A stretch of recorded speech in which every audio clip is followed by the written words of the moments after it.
కంటికి smart care. మీ లుక్కి perfect pair. Mr Opticals, your style a vision. బేసికల్గా మీకు ప్లస్ పాయింట్ ఏంటంటే మీ వాయిస్ అని చెప్పుకోవచ్చు. నేను ఎక్కడ ఎలా మాట్లాడినా కానీ సుధగారు మాట్లాడని అసలుకి చూడకుండా చెప్పవచ్చు అనమాట. కొంతమంది చాలామంది ట్రై చేస్తారు రకరకాలుగా స్వీట్గా మాట్లాడదాం, రాదు, స్టైల్గా మాట్లాడదాం, ఇంగ్లీష్లో మాట్లాడదాం. మనకి లోపల ఉన్నది అలాగే వస్తుంది. అదే ఇప్పుడు నాగార్జున గారు లొకేషన్లో ఉన్నప్పుడు చిలక్కలాగా అది ఎందుకు నవ్వుతూ ఉంది, కెక్క నవ్వుతుంది, ఎందుకు నవ్వుతుందో అడుగు అనేవారు.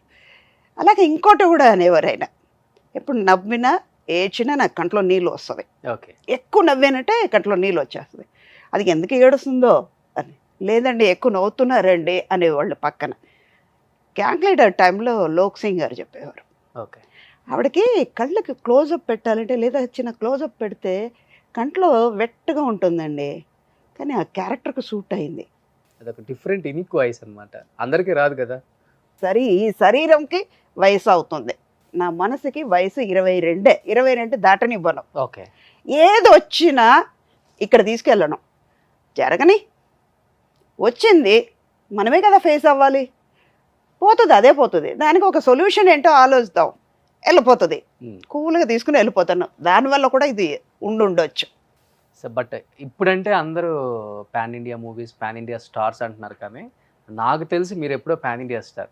తెలుగు చేశారు, తమిళ్ చేశారు, కన్నడ చేశారు, మలయాళం చేశారు, హిందీ చేశారు. ఇందులో ఇంకా 2 లాంగ్వేజ్ కూడా పెరుగుతుంది. కబ్జా అని కన్నడ మూవీ ఒకటి చేస్తున్నాను, సుదీప్ గారు ఉపేంద్ర తల్లిగా చేస్తున్నా, ఆర్ చంద్రు గారు డైరెక్టర్, పాన్ ఇండియా వాళ్ళది సిద్ధేశ్వర క్రియేషన్స్ అని 7 లాంగ్వేజ్లో రిలీజ్ చేయబోతున్నారు. అలా అన్నప్పుడు అది పాన్ ఇండియావే కదా. నాకు ఇప్పుడే కాదు ఈ పాన్ ఇండియా స్టార్ అన్నది, ఎప్పుడో వచ్చేసింది. ఈవీ గారు అయితే మదర్ ఇండియా అని పిలిచేవారు. బట్ ఏ హీరోకైనా ఏ హీరోయిన్కైనా మదర్ అంటే ఫస్ట్ మీరే గుర్తొస్తారు, ఆ జనరేషన్ నుంచి మొన్న జనరేషన్ దాకా కూడా. అదే God gift, my parents blessing. నేను 20 years ఉన్నప్పుడు మీరు అమ్మ, 30 yearsకి వచ్చినప్పుడు మీరు అమ్మే, 40 yearsకి వచ్చినప్పుడు మీరు అమ్మే, 50 years వచ్చిన 60కి వచ్చిన అమ్మ మీరే. ఇంకా అప్పుడు జస్ట్ వైట్ వేసుకొని ఇప్పుడు ఇంకా చెప్పాలంటే చాలా మంది ఇప్పుడు ఉన్న హీరోయిన్స్ అందరూ నాకు చిన్నప్పటి నుంచి చూస్తున్నాను, వాళ్ళందరూ పెరిగారు కానీ నేను పెరగలేదు, అలాగే ఉన్నా. ఎందుకంటే మదర్ అయినా కూడా వాళ్ళు పెద్దవాళ్ళు అయిపోయారు. నేను చెప్పాను కదా ఇందాక 22 అని, వాళ్ళకి వయసు పెరిగిపోతుంది కానీ నాకు పెరగట్లేదు, 22లోనే ఉండిపోయాను. ఇప్పుడు ఇంకా కాంపిటీషన్లో హీరోస్కి కొంచెం డామినేట్ చేసినట్టు ఉంటుంది. ఏంటో ఎంత యంగ్ మదర్ని పెట్టారు అనేది ఎక్కువ ఉంటుంది. ఇప్పుడంటే యంగ్ మదర్స్ ఫేమస్, వాళ్ళే ట్రెండ్ ఇప్పుడు. బట్ ఆ రోజులు అలా ఉండదు. అలా జరిగిన సందర్భాలు వైట్ హెయిర్ వేసేయండి. అయ్యో, అది ఈ విషయంలో చెప్పాలి, బాలయ్య గారు నన్ను క్షమించండి. పరమవీర్ చక్ర మూవీ దాసరి గారి డైరెక్షన్లో ఫిలిం సిటీలో షూటింగ్ చేస్తున్నాం. ఒక మిలిటరీ వర్క్, కర్నల్ వైఫ్ అంటే ఎలా ఉంటారు, ఎప్పటికైనా వాళ్ళు న్యాచురల్గా ఉండేదట్టే చూస్తారు. బాలయ్య మదరు, అందులో చాలా ఎమోషన్ క్యారెక్టర్, అది ఎమోషనల్గా చేస్తుంటే అప్పుడు బాలయ్య అన్నారు, సుధా నాకు మదర్ అయితే కొంచెం వైట్ వేయాలండి, గ్రే హెయిర్ కనపడాలి, మదర్ ఏంటి వైట్ ఉండాలండి అన్నారు. డైరెక్టర్ గారు వచ్చి, ఎందుకయ్యా ఒక కర్నల్ వైఫ్ వైట్ ఎందుకు వేస్తారు, ఇప్పుడైతే పార్లర్ కూడా వెళ్తారు కదా, ఉండని, ఏం వద్దు నువ్వు వేయకమ్మా అన్నారు. లేదు ఆవిడ వైట్ వేస్తే నేను షార్ట్కి వస్తా అని మండిపడ్డారు ఆయన.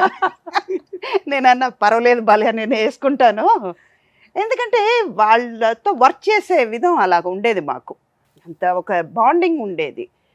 డైరెక్టర్ గారు తను చెప్తుంది కదా, సరే మీకు ఇష్టమేనమ్మా అన్నారు. పర్వాలేదండి ఏదైనా ఓకే, ఎలాగైనా నేను మనసులో యంగ్గానే ఉన్నాను కదా, పర్వాలేదు వేసేసుకుంటానండి అన్న. అలాగ లైట్గా వేయమన్నారు. ఆ తర్వాత అది కూడా వద్దనేసి బాలయ్య గారే అన్నారు, లేదండి అనవసరంగా వైట్ వేయించండి నీకు, సారీ సుధా అన్నారు ఆయన. బట్ ఈ విషయంలో నాగార్జున గారు కూడా మన్మధుడు మూవీ అప్పుడు పిన్ని అన్నిసార్లు పిలవలేకపోతున్నారు. అది జరిగింది గ్రీక్ వీరుడు టైంలో కూడా అనుకుంటా. మన్మధుడు అప్పుడు పిన్ని పిన్ని అంటూ అరుస్తూ వస్తారు ఇంటికి. విజయభాస్కర్ గారితో, పిన్ని తను పిలవలేకపోతున్నావు, సుధాను పిలవనా అన్నారు. ఎందుకంటే అది గ్రీక్ వీరుడు టైంలో డబ్బింగ్లో చెప్పారు. అన్నపూర్ణలో డబ్బింగ్ చేస్తుంటే ఆయన బయట కూర్చున్నారు, ఆయన గెస్ట్ హౌస్లో వెళ్ళి పలకరించి హాయ్ చెప్పేసి నేను డబ్బింగ్కి వెళ్తే, ఎవరిది అంటే గ్రీక్ వీరుడు డబ్బింగ్ మందే అంటే, నిన్ననే నాది డబ్బింగ్ అయింది, నిన్ను చూస్తే అక్కడ అమ్మను పిలవలేకపోతున్నాను దశరథ్తో అన్నాను, ఎందుకు సుధాను పిలుస్తా పోలా అన్నారు. అంటే అది ప్లస్ అది నాకు. అందరికీ మదర్గా చేశాను, నాట్ ఓన్లీ తెలుగు. తమిళ్లో ప్రభు గారికి, అజిత్ గారికి, నాకంటే పెద్దవాళ్ళు. మలయాళం చూస్తే మోహన్ లాల్కి అమ్మ, మమ్ముటికి అమ్మ, సురేష్ గోపికి అమ్మ. అలా చూస్తే కన్నడలో కూడా ఉపేంద్ర గారికి అమ్మ. అంటే మేబీ నాకంటే 1 or 2 years చిన్నవాళ్లే అనుకోండి, కానీ మదర్గా ఉండాలి కదా, దాని తగ్గట్టుగా నేను చేసుకున్నాను. క్యారెక్టర్ ప్రజెంట్ చేసేటప్పుడు మదర్గా ఉండాలని. ఓకే, ఆల్మోస్ట్ అందరు ట్రెండింగ్ హీరోస్కి అంటే స్టార్ హీరోస్కి, పాన్ ఇండియా హీరోస్కి కూడా అమ్మగా చేశారు. ఏదన్నా హీరోకి మిగిలిపోయిందా అమ్మగా చేయకుండా? ఎవరికి లేదు, ఒక చిరంజీవి గారు తప్ప. ఓ చేయలేదు? చేయలేదు. ఎందుకంటే మేబీ ఆయనకి అనిపించలేదేమో. అంటే ఎంటర్ అయ్యేటప్పుడు ఒక గ్యాంగ్ లీడర్, రౌడీ అల్లుడు, అక్క చేశాను, వదిన చేశాను, ఒకవేళ అమ్మలాగా అనుకోలేకపోతున్నారేమో. నేను సూట్ అవ్వను అని అనుకున్నారో, లేకపోతే డైరెక్టర్స్ మనసులో రాలేదేమో. ఇంకోటి, నేను 81లో తమిళ్లో ఎంటర్ అయినా కూడా హీరోయిన్గా చేశాను, తర్వాత క్యారెక్టర్ ఆర్టిస్ట్ అయ్యాను. 87లో తెలుగు ఇండస్ట్రీకి వచ్చేటప్పుడు బాలకృష్ణ గారికి వదిన, పిఏపి, తాతినేని రామారావు గారు డైరెక్షన్, పెద్ద పెద్ద ప్యాడింగ్ ఆర్టిస్ట్ అందరూ ఉన్నప్పుడు కూడా వదినగా చేసేటప్పుడు వాళ్ళందరూ ఒక పీరియడ్కి చిరంజీవి గారికి, కృష్ణ గారికి, నాగార్జున గారికి, వెంకటేష్ గారికి, వీళ్ళందరికీ అక్క వదిన అయ్యాను. ఆ పీరియడ్ ఒక 5-10 years ఆ పీరియడ్ అయిన తర్వాత నెక్స్ట్ యంగ్ హీరోస్ వచ్చేటప్పటికి మదర్కి వెళ్ళిపోయాను. వాళ్ళకి అక్క వదిన అంటే కరెక్ట్ ప్రాసెస్లో వెళ్ళిపోయింది. నా క్యారెక్టర్స్ కూడా అలా పడింది నాకు. యంగ్స్టర్స్ అంటే మదర్, అంటే నా ఏజ్ కూడా అలాగా సహకరించింది నాకు కరెక్ట్గా. బట్ ఎక్కడో తమిళనాడులో పుట్టి, ఒక తమిళ్లోనే కాకుండా తెలుగులోనే నాకు తెలిసి ఎక్కువ రికగ్నేషన్ వచ్చిన మూవీస్. నిజం. ఇక్కడే ఎక్కువ ఆదరించిన మూవీస్ మిమ్మల్ని. నిజం.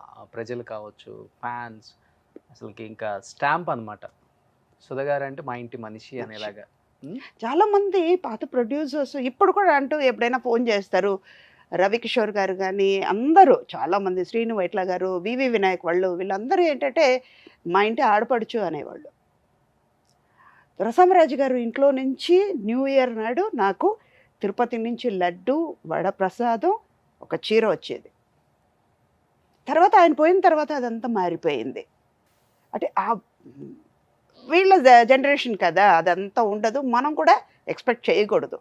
అలాగే చూసుకునేవాళ్ళు వాళ్ళ ఇంట్లో. నాకు అది ఒక అడ్వాంటేజ్ ఏంటంటే, నా గాడ్ గిఫ్ట్. అందరి ఇంట్లో వాళ్ళ మనిషియే అని నాకు అది చాలా మందికి దొరకలేదు కదా. ఎందుకు మా ఇంటి ఆడపడుచు అంటారంటే, అప్పటి నుంచి ఇప్పటి వరకు కూడా మ్యాక్సిమం సినిమాలలో మోడల్ అమ్మలుగా చేయాలని చూస్తారు అందరూ, లేడీ ఆర్టిస్టులు అందరూ కూడా. లిప్స్టిక్ వేద్దాం, మంచి మంచి చీరలు కడదాం, కర్లీ హెయిర్, లేకపోతే స్ట్రైక్లింగ్ చేద్దాం, ఇవన్నీ చాలా ఉంటాయి. బట్ మీరు అలా ఉండరు. అమ్మ అంటే అమ్మలాగే ఉంటారు, ఇంట్లో ఎట్లా ఉంటారో అట్లనే. అది ఇష్టమా, లేకపోతే డైరెక్టర్స్ అడుగుతారా? డైరెక్టర్స్ అడిగేవాళ్ళు, కానీ నాకేంటంటే ఇంట్లో అమ్మ కదా, మీ పిల్లలకి మీరు అమ్మ, బయటకు వచ్చేటప్పుడు అక్క అవ్వరు కదా. ఇప్పుడు ఇంట్లో నుంచి పిల్లల్ని తీసుకుని ఒక షాపింగ్కి వెళ్తున్నాం, అక్కడ కూడా అమ్మ కదా. అక్కడ క్యారెక్టర్ చేస్తే మాత్రం మనం మారిపోం కదా. అవును. మేబీ వాళ్ళకంటే చిన్నవాళ్ళైనా మరి అలా అన్నప్పుడు ఒప్పుకోకూడదు మదర్ క్యారెక్టర్ చేయడానికి. ఇప్పుడు నేను ఈ మాట చెప్పాల్సిందే, తప్పు రైట్ నాకు తెలియదు కానీ ఇట్స్ ఫ్యాక్ట్. అది నేను మదర్ క్యారెక్టర్ చేయడానికి ఒప్పుకున్నప్పుడు కొంతమంది నా కోస్టార్సే అడిగారు, ఏమంటే మీరు మదర్ క్యారెక్టర్ చేస్తే రేపు మమ్మల్ని కూడా అడుగుతారండి, మీరు ఎందుకు చేస్తారు సుధా గారు అన్నారు. అది నా ఇష్టం. 81లో నేను వచ్చేటప్పుడు ఒక 3 పిక్చర్ నేను చేశాను, ఒక పిక్చరే బయటకు వచ్చింది. బాలచంద్ర గారు ఇంట్రొడ్యూస్ చేసినా కూడా 2 పిక్చర్ ఆగిపోయింది. ఒకటేమో 50 days 75 days ఆడింది ఏవిఎం వాళ్ళది, ఇంకో పిక్చర్ సగంలోనే ఆగిపోయింది. మధ్యలో ఒక 6 months వెనక్కి వెళ్ళిపోయాను. మళ్ళీ రీఎంట్రీ బాలచంద్ర గారే ఇంట్రొడ్యూస్ చేశారు. అదేంటంటే అప్పుడు ఆయన ఒక మాట అన్నారు, నీకు 1 week టైం ఇస్తా, నీ మొహం గ్లామర్ క్యారెక్టర్కి పనికిరాదు, డైరెక్ట్గా. ఇప్పుడు ఆ అడ్వైస్ నాకు ఇవాళ కూడా ఉన్నానంటే ఈ 41 years నేను ఉండడానికి అది కూడా కారణం, అదే కారణం, అది కూడా కాదు, అదే కారణం. ఇవాళ ఆయన లేరు, కానీ నేను నడుస్తున్నాను, నేను సంపాదిస్తున్నాను, ఆయన చూపించే దారిలో నడుస్తున్నాను కాబట్టి నేను ఉండగలుగుతున్నాను.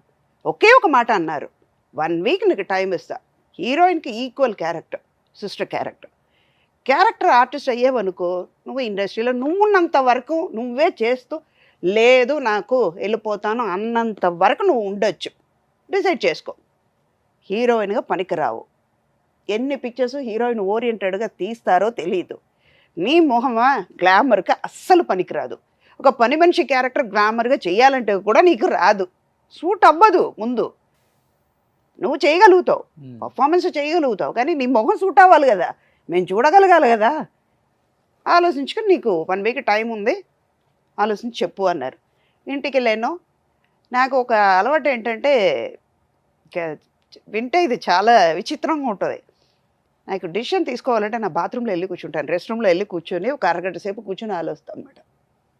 ఎవరైనా పూజ రూమ్లో కూర్చుంటారు, హాల్లో కూర్చుంటారు, లేదా ఎక్కడైనా లోన్లీగా కూర్చొని ఆలోచిస్తాను. అక్కడికి వెళ్ళిపోయి అలా కూర్చొని ఆలోచించాను అనమాట. మా మదర్తో చెప్పాను. బయటకు వచ్చినాక, అమ్మ ఇలాగ డైరెక్టర్ గారు అన్నారమ్మా, ఏం చేద్దాం అని చెప్పింది కరెక్టే. ఫైనల్ డెసిషన్ నీది, నువ్వు ఇండస్ట్రీలో ఉండాలి అనుకుంటున్నావు కదా, ఏమనుకున్నావో చెప్పేసే అన్నారు. వెళ్ళిపోయాను బండి తీసుకుని. అప్పుడు చెన్నైలో మేము అశోక్ నగర్లో ఉన్నాము, ఆయనేమో మైలాపూర్లో ఆఫీస్లో ఉన్నారు, మిన్బింబెంగల్ కవితాలయ ఆఫీస్లో. వెళ్ళిపోయాను, 1 అవర్లో వెళ్ళిపోయాను. ఓకే సార్ నేను చేస్తున్నాను అన్నాను. వన్న కనవగలని కలర్ఫుల్ డ్రీమ్స్ అని, ఓకే, అది సూపర్ డూపర్ హిట్ అయ్యింది. 300 days ఆడింది 84లో. ఒక సాంగ్ లేదు ఆ పిక్చర్లో. మురళి అని మనం కార్తిక్ ఉన్నారు కదా, తమ పాత కార్తిక్, గౌతమ్ వాళ్ళ ఫాదరు ఆయన, మురళి అని ఇంకో ఆర్టిస్టు, అథర్వ వాళ్ళ ఫాదరు, ఇద్దరు హీరోస్, నేను, నాసర్, జయశ్రీ. అప్పుడే నేను 84లోనే నా హస్బెండ్ని చంపే క్యారెక్టర్ చేశాను అన్నమాట. అది ఎవ్వరు చెయ్యరు ఆ క్యారెక్టర్ నేను చేశాను, ప్రాస్టిట్యూట్ క్యారెక్టర్. అంత ధైర్యంగా, అదేమో అడియొഴുക്ക് అని మలయాళం పిక్చర్, మమ్ముట్టి శశి గారు చేశారు, అది తమిళ్లో తీశారు. అది నాకు రీఎంట్రీ. 300 days ఆడింది ఆ పిక్చర్. సుమన్ టీవీలో మీ పర్సనల్ అండ్ బిజినెస్ ప్రమోషన్స్ కోసం కింది నెంబర్కి కాంటాక్ట్ చేయండి.